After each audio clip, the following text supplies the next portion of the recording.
Yeah.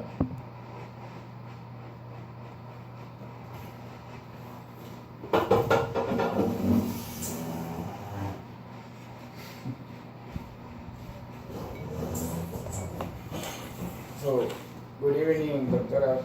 Cortes, and thank you so much for your interview that you will give me. So, to start, the interview is about the capture of the methane that is produced by the cattle. So, the first question is, have you captured the methane for your own use? Well, for my own use, well, hello.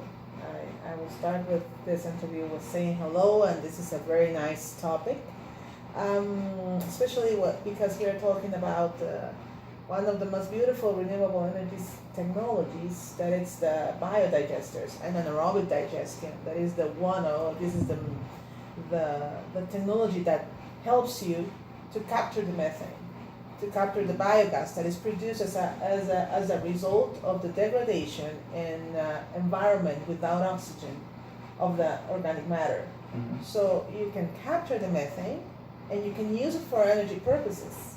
So in this case, if I have been capturing for my own use, for example, for my house, no, of course not, because I don't have a cattle, or I don't have a cow, or I don't have a pig, of course. Mhm. So I don't have this kind of amount, this amount of organic matter as a waste that I can use it for methane production.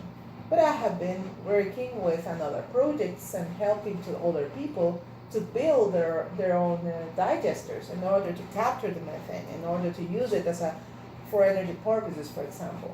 Okay. So, thank you for your answer. And to continue this interview, the next question is that I have read that methane has certain requirements to be used for as a fuel, right? So, are you in agreement with that? There is a big difference when you're talking about biogas and when you're talking about methane. When you're talking about methane, you're talking about the fuel that it's pure. This is 100% pure. Mm-hmm. But when you're talking about biogas, you know that the biogas has an amount of methane in it. On it, there is around, for example, from 50 to 70%, Mm-hmm. and then you have another gases and another components in this mixture that you need to treat before you can use it as a fuel. But when you're talking about biogas, but when you're using, for example, the methane as a pure state, such as natural gas, you can use it without problems, such as you can use, for example, the LPG gas, or other kind of butane, or this other kind of gas. So it's very energetic. So, talking about the biogas, what is the amount requirement to this biogas to be useful? When you need to, for example, if you want to burn it, Mm-hmm. you need to have a list of 50% of methane concentration present in the biogas. Okay. You need to have a list of 50%. You can have, for example, less amount of methane, but you will not keep the fire burning with the less amount of methane. So you need at least this amount of methane on the biogas in order to use it as a fuel. But if you want to, for example, to generate electricity, you need a higher amount of methane, 65%, 70% in the biogas. So you need to purify a little bit more the biogas, and then you can use it as a fuel for energy and for electricity, for example, production. Okay. Thank you.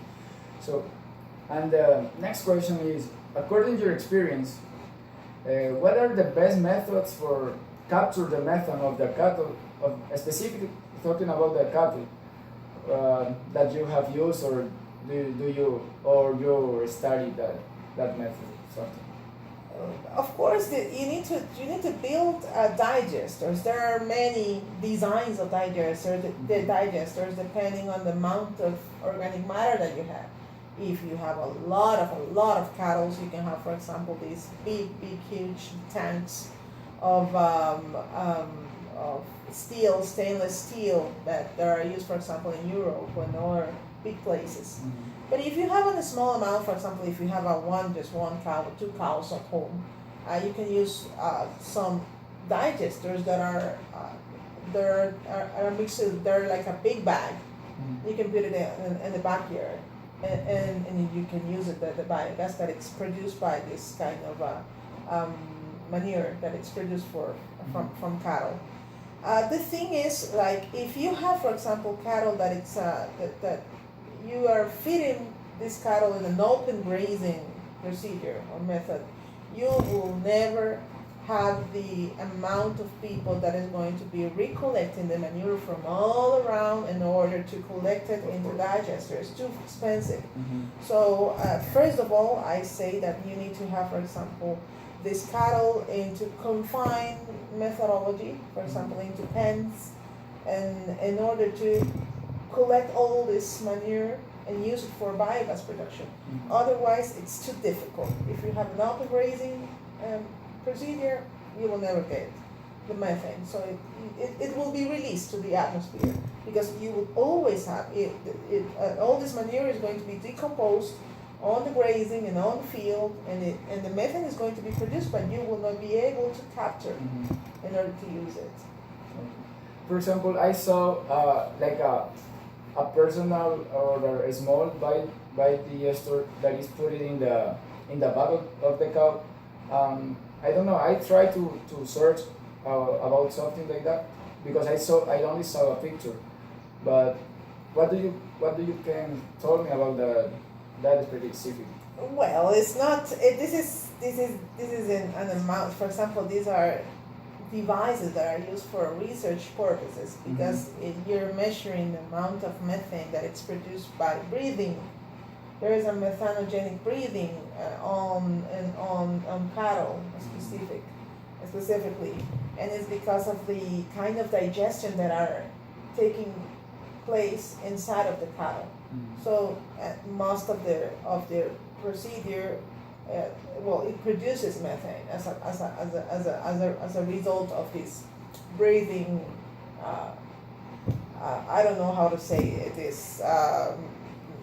It's part of the system of the cow, and this is not a way to capture the methane. It's not healthy for the cow. You can have it, for example, for a research project, if you want to measure the amount of methane for a specific time, but it will not be able, to have all your cattle with these big bags. So you're going to stress them out a lot, and you will have a lot of, I think, that negative results on the other things, for example, on the meat or the milk or everything, because the cattle is going to be very stressed with this methodology. So this is something that it's done temporarily, and it's just for research projects, just for quantifying the amount of methane that's produced per day with a cow.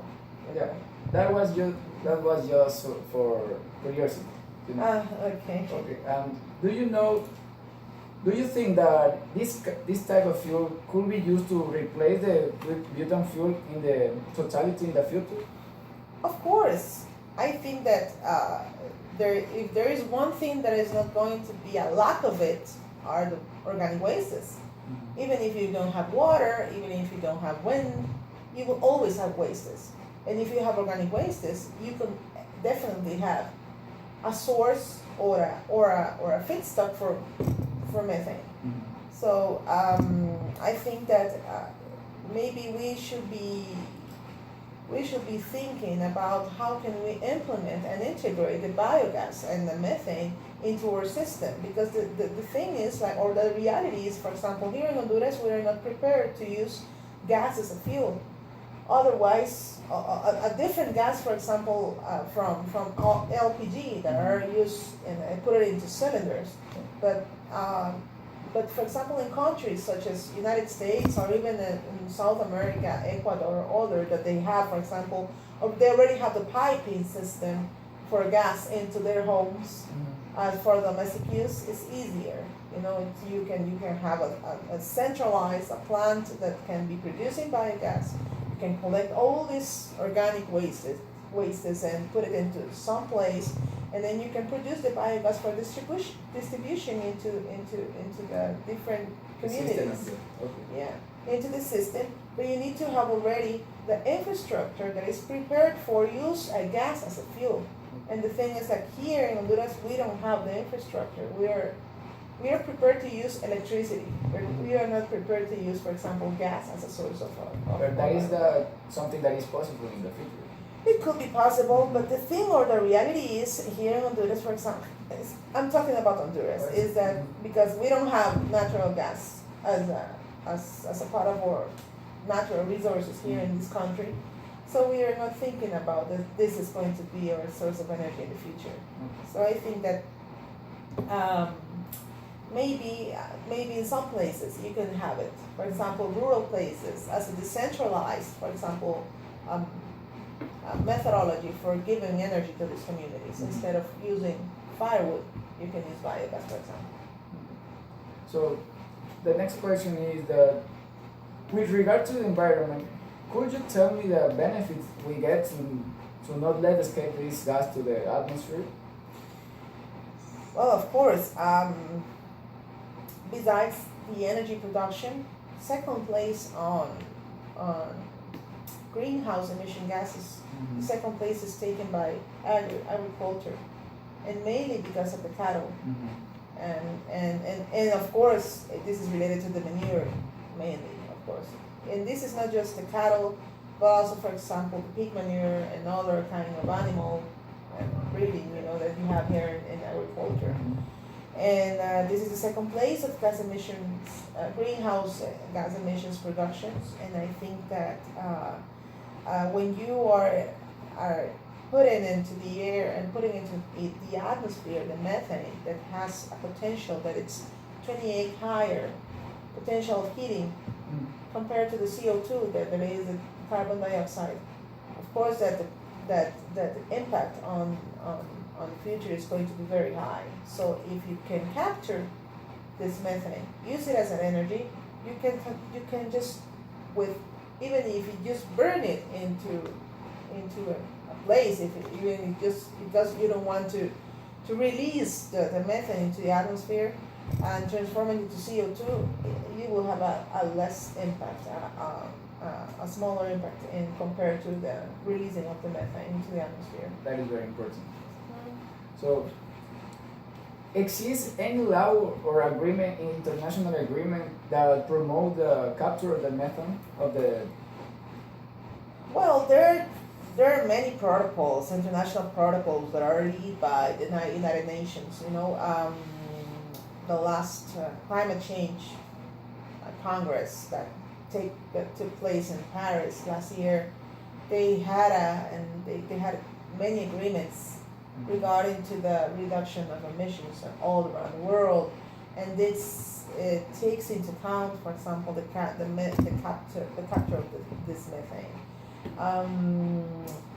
These, of course, involves the development of so many clean development initiatives into different countries. They have a lot of economical support for this, and but there's not a law. For example, something that is ruled by the country that will going to punish you if you're releasing the methane. No, they don't. There is not a law. Maybe in some countries they do have a limit of the amount of emissions that you can release into the atmosphere, but it's something that there is that you can release even more if you pay. Something like more ethic for each country. It's an ethic, but if you have the money for pollute the atmosphere, you can still keep going, with the pollution. So there's not a law that it will avoid this. No, not at all. But there are some protocols and some international agreements and some thoughts about how can we reduce all this problem that leads to climate change. So we hope the first countries like United States, China, and others take place in that. Yeah, it's complicated. I don't think, for example, and I can see that, for example, China, even if this is the number one country on renewable energy, as a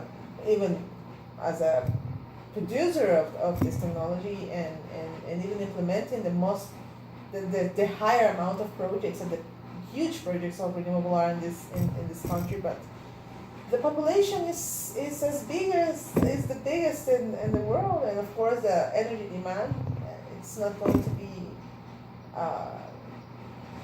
completely covered just by renewable right now. So we have talked about the worst country with contribute with pollution here in the world, right?